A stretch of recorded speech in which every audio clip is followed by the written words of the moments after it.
Hello beautiful people! Welcome po sa panibagong araw ng buhay ko bilang kasambay dito sa gitna ng sulangan. Ako po pala si Marivic. 5 taon na pong kasambahay dito sa Saudi. At pasensya na po at medyo hinihingal po talaga ako kasi po hinabol ko talaga yung gawain ko doon sa labas na matapos ko.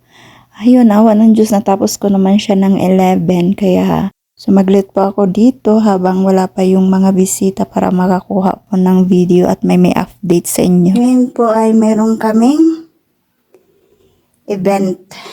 So, busy po ako kaya hindi ako masyadong nakakapag-update. Ayan, malapit na kami magsimula. So, papasilip ko lang sa inyo yung kunting clips. Mamaya na ako mag-i-edit. So, yan. Ito naman po yun sa kabilang side ng bahay kung saan sila ay kakain mamaya. So, yan na. Ilagay na lahat ng mga niluto ng mga anak ng amo ko. Yan, may fruits na pagkalaki-laki. Bouquet of fruits po yan. Dala din ng anak ng amo ko. Tapos yan po yung garas. Kami po ni amo ang gumawa niyan doon sa likod ng bahay. Grabe po talaga ang tagaktak ng pawis ko sa paghahalukay niyan. Alam mo yung pag ginawa po yan siya para po ikaw gumagawa ng biko. Na napakaraming biko. Sobrang lagkit po talaga. Halos magkapalit na kami ng mukha ni amo sa paghahalukay niyang garas na yan.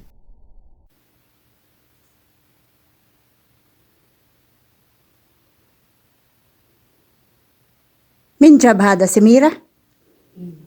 ما شاء الله. بس هنا واحد غرفة ما فيه.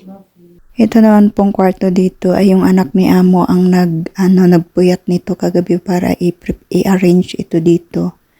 Yan yung anak niyang babae ang nagpuyat po talaga. Buti na lang po talaga at tumutulong yan sila sa akin at hindi nila ako pinapabayaan sa mga ganito. Kasi sabi ng amo ko mas gusto pa daw niya yung magpakain sa labas kaysa sa naman dito sa bahay na grabe nga naman ang trabaho. Sobrang daming trabaho. Ay ang problema puro po amigay niya ang darating at kasama yung mga kapatid niya kaya kailangan dito talaga sa bahay nila. Kaya wala siyang magawa. Buti na lang po talaga tumutulong yung mga manugang niya, yung mga anak niya, yun. Napaka-bless ko lang po talaga kasi po kung hindi na ako tinulungan, ewan ko, baka lumawit na yung dila ko. Baka hinila-hila ko na yung dila ko. Sobrang pagod po talaga.